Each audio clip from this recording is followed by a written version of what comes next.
is that our inner experiences, feeling, and belief have no effect upon the world beyond our bodies, and this has been proven absolutely false as well.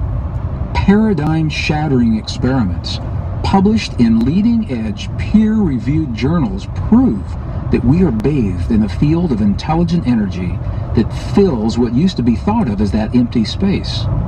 Beyond any reasonable doubt, additional discoveries show that this field responds to us. It rearranges itself in the presence of our heart-based feelings and beliefs, and this is the revolution that changes everything. Okay, you're saying, we've heard all of this before. It's naive and maybe even arrogant to suggest that the universe is in any way affected by our personal beliefs. It just cannot be that simple.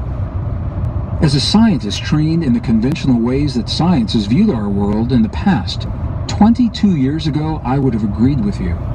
At first blush, there appears to be nothing in our traditional way of seeing the world that allows for our inner beliefs to do much of anything at all, let alone change the universe itself. That is, however, until we begin to examine what the new discoveries are showing us about our world. Although the results of reality-bending research have been published in leading-edge technical journals, they're often shared in the language of scientification that masks the power of their meaning to a non-scientific person. And that's where our revolution comes in. Suddenly, we don't need the language of science to tell us that we're a powerful part of our world. Our everyday lives show us.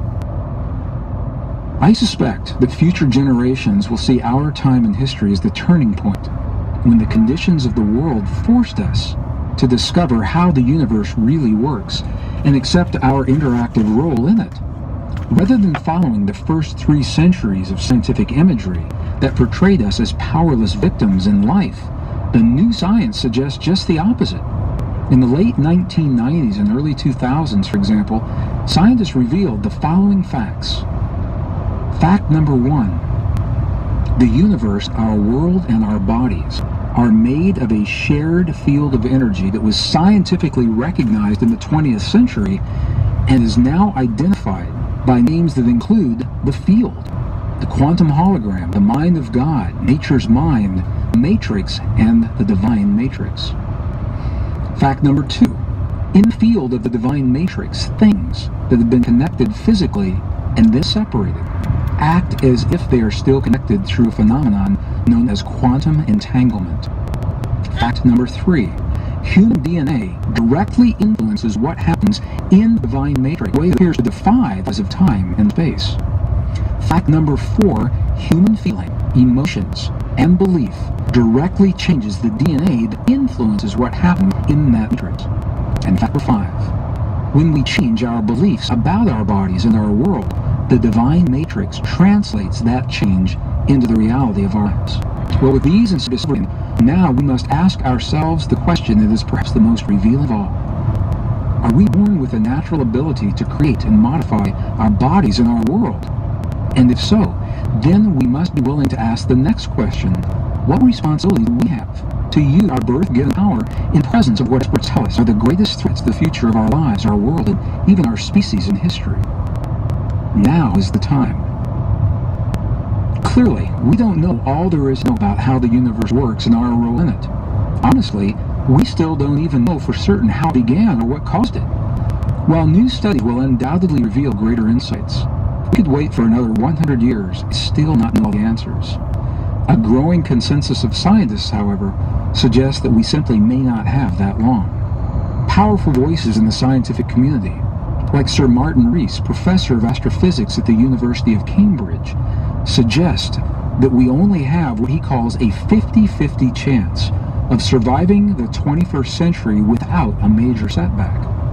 While we've always had natural disasters to contend with, a new class of threats that resist threats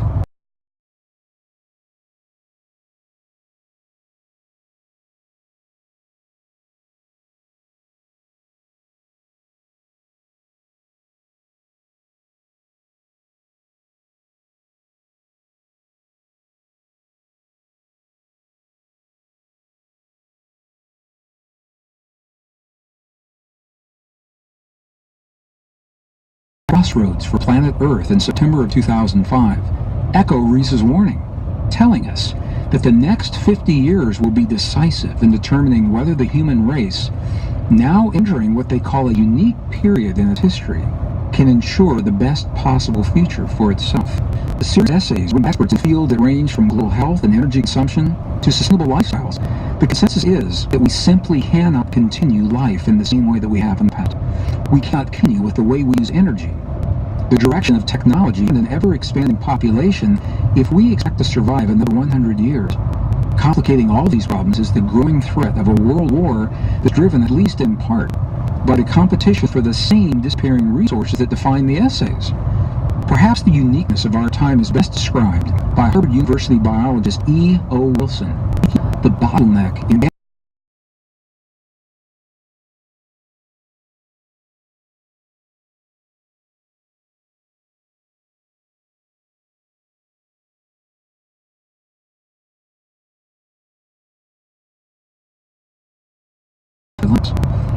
good news, however, is if decision makers can get the framework right, the future of humanity will be secured by thousands of mundane decisions.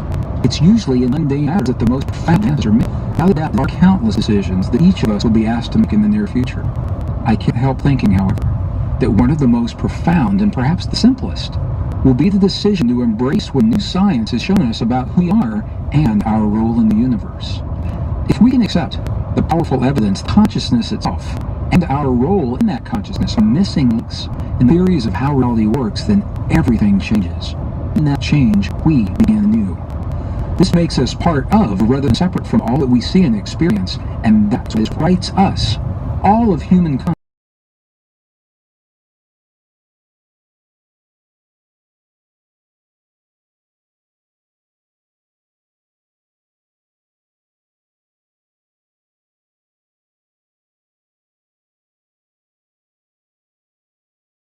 Today, rather than leading into a future generation or something, as architects of our reality, with power to literally rearrange the atoms of matter itself.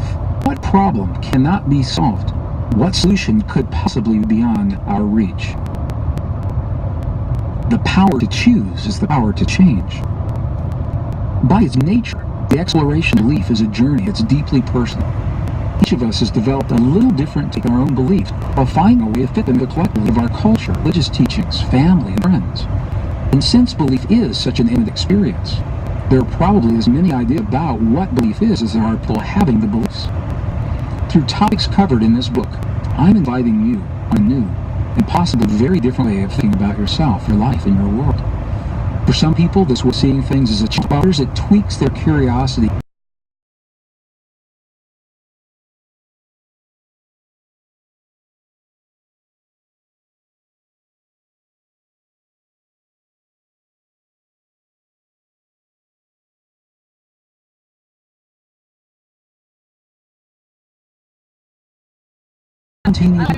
Is written with one purpose in mind, and that is to share an empowering message of hope in a world where we're often led to feel hopeless and powerless. The Sufi poet Rumi once described the curious nature of our relationship, said we are the mirror and the face in the mirror. We are the sweet old water and the jar that pours the water. With eloquent simplicity, Rumi reminds us that we are continuously creating reality, sometimes consciously and sometimes unconsciously, and doing so while we experience what we've already created. In other words, beauty is well as art, suggesting that we have the power to modify and change our lives today, while also choosing how we create them anew tomorrow. While for some people, these empowering analogies are a refreshing new way to the world, for others, it's the art of the creator